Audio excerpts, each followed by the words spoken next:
Well, hello and welcome to this 5-video series, Sticky Boundary Situations and What to Say.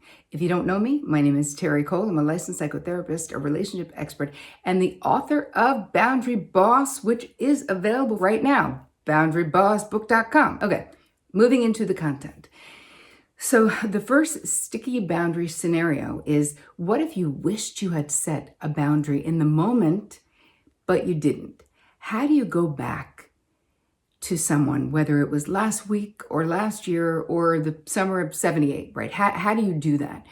Well, there's a bunch of different ways, which I'm going to share with you in this video. But I think the biggest problem that folks have with setting any kind of boundaries, but especially the sticky ones, which we're picking for this series, is the actual language.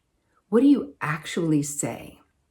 So to that end, in the book itself, I have an entire chapter, which is just boundary scripts, because that's what people need and want. Now, of course, if you don't do the other work before you get to the boundary scripts, I can give you all the scripts in the world, but if there isn't the internal, deeper understanding of why you were relating to boundaries the way you were, the scripts don't help that much, right? You need to do the internal work as well, because it's not the right words. It's a deeper understanding and the right words that creates a healthy, productive, and effective boundary. So let's say something happened last week.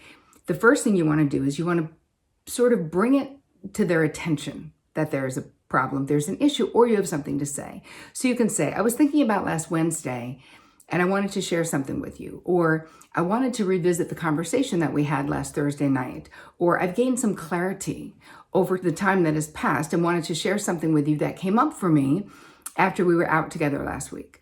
So you're alerting them. What I really feel about the interaction was I felt disappointed by the way that you responded, or I felt upset or angry that you came 15 minutes late after I told you how I felt about that. We ended with, I'd like to make a simple request that you be mindful of that and please don't do it again. So we're being really clear about what it is.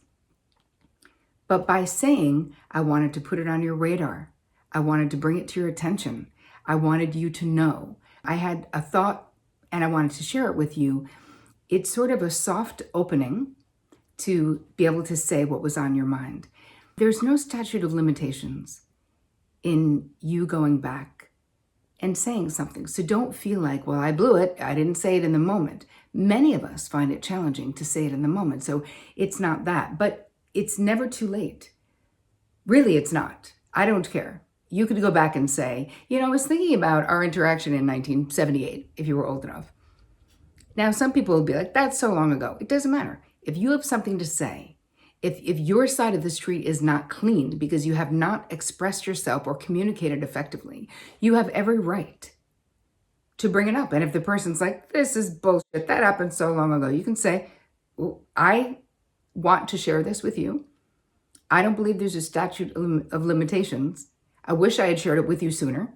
I didn't, but it's been on my mind and I feel like it's been between us and I'd rather it not be. I mean, if it's a relationship you care about, right? So let's say that you went out with a group of people, you don't drink, they drink, and when the bill comes, they want to split the bill in half, even though like $200 of the $250 is booze. And let's say you didn't say anything at the time, but you don't drink and you feel like it's unfair. You could say, hey, I wanted to bring this to your attention. The last few times we've been out, we've split the bill straight down the middle, even though the majority of the bill is booze and I don't drink. So I'd like to make a simple request that we do it separately. Not to be cheap, but really just on principle. I don't drink. I don't want to pay for your tequila. You could be funny. You could be tongue in cheek. But the thing is, draw the actual boundary and say what's on your mind. Or if you told someone something in confidence and you know that they told someone else, you can say, hey, I need to tell you that you telling Betty something that I shared with you in confidence really bummed me out and broke my trust. Please don't do it again, or I really feel like it's negatively going to impact our friendship, right? We can just be super clear. People won't like it. We don't care. Like, here's the thing. People don't have to like what you say. They don't have to like your boundaries. You have to like your boundaries. So I hope this added value to your life. Drop me your thoughts about going back in time 2, set a boundary that you didn't set earlier, and I will see you in video number 2.